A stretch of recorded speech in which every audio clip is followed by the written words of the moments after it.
The proclamation of martial law is not a military takeover.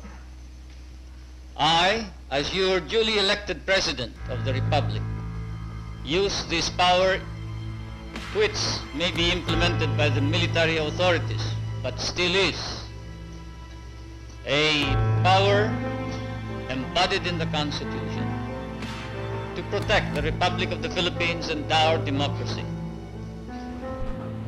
Martial law involves the temporary substitution of military authority for civilian rule. It is usually invoked in times of war and rebellion.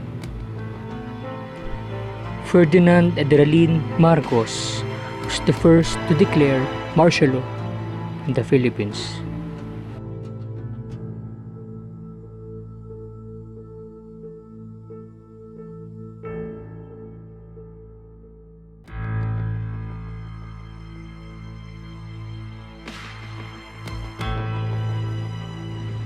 Marcos was a politician, a Filipino lawyer, and served as the head of state from 1966 to 1986.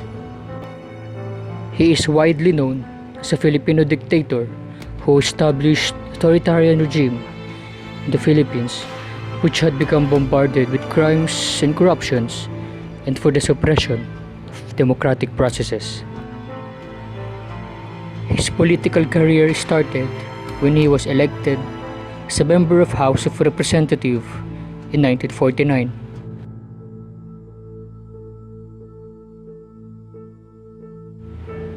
In 1959, he moved up to the Senate,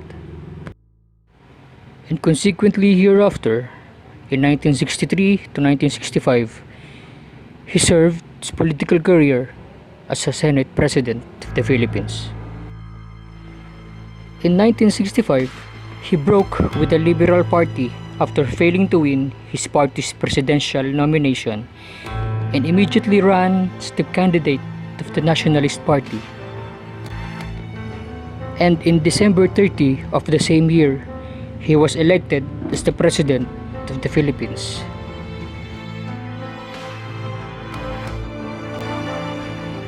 Four years after, in 1969, he was re-elected. This second term was marked by increasing civil strife and violence by leftist insurgents. I have not grabbed power as some people would put it. In the first place, I was duly elected as president in 1969. If it is of any meaning at all. September 21, 1972, he declared martial law following a series of bombings in Manila and the imminent suspicions of communist takeover of the Philippine government. Indicated the will of the people. Secondly, the Constitution of the Philippines. In 1973, he assumed dictatorship powers under a new constitution. Marcos used his military powers not only to suppress insurgents against his administration, but also to arrest and jail his political opponents. His anti-communist activities won him the support from the US government, but his regime was marked by misuse of foreign aids, repressions, and political murders. In 1981, Marcos was suspiciously re-elected as a president of the Philippines. This has led to a more insurgency by communist and Muslim separatists.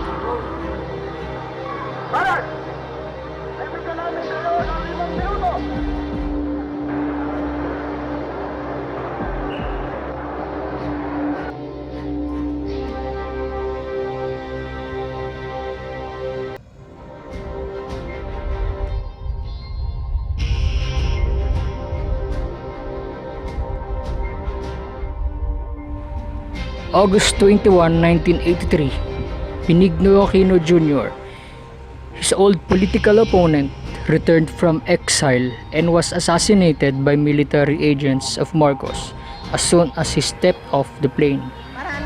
This political murder began a widespread hate against Marcos. Ngayong gabi, kung ano linalaman ng aking puso. Ang damdaming nangingibabaw sa loob ko ngayon ay kasiyahan. Ako'y masaya dahil sigurado na ako na tayo'y panalo na sa darating na eleksyon.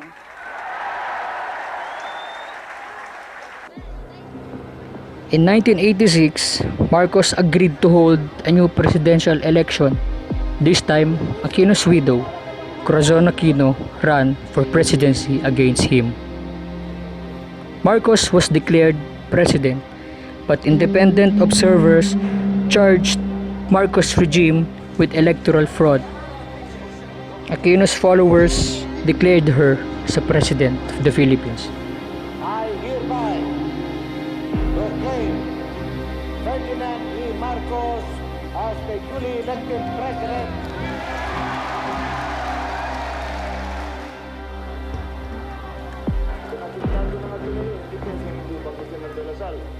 Cebu City.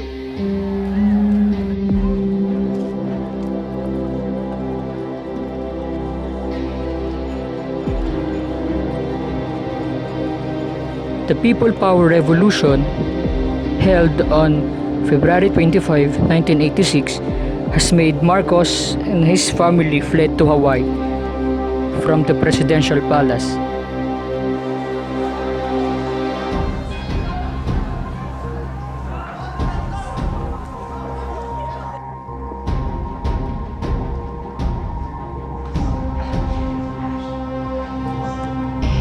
With many substantial evidence of Marcos' corruption, including the looting of billions of dollars from Philippine economy, Marcos' family was indicted by the US government with embezzlement charges.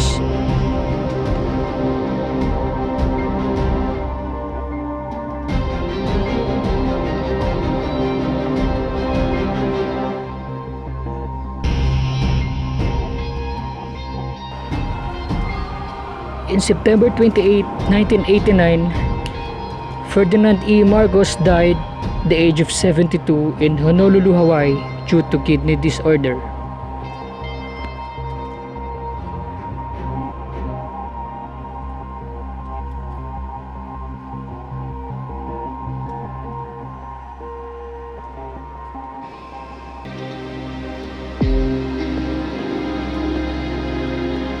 After almost 2 decades as a ruler of the Philippines, Ferdinand E. Marcos became notably known as a personification of corruption and greed, political power.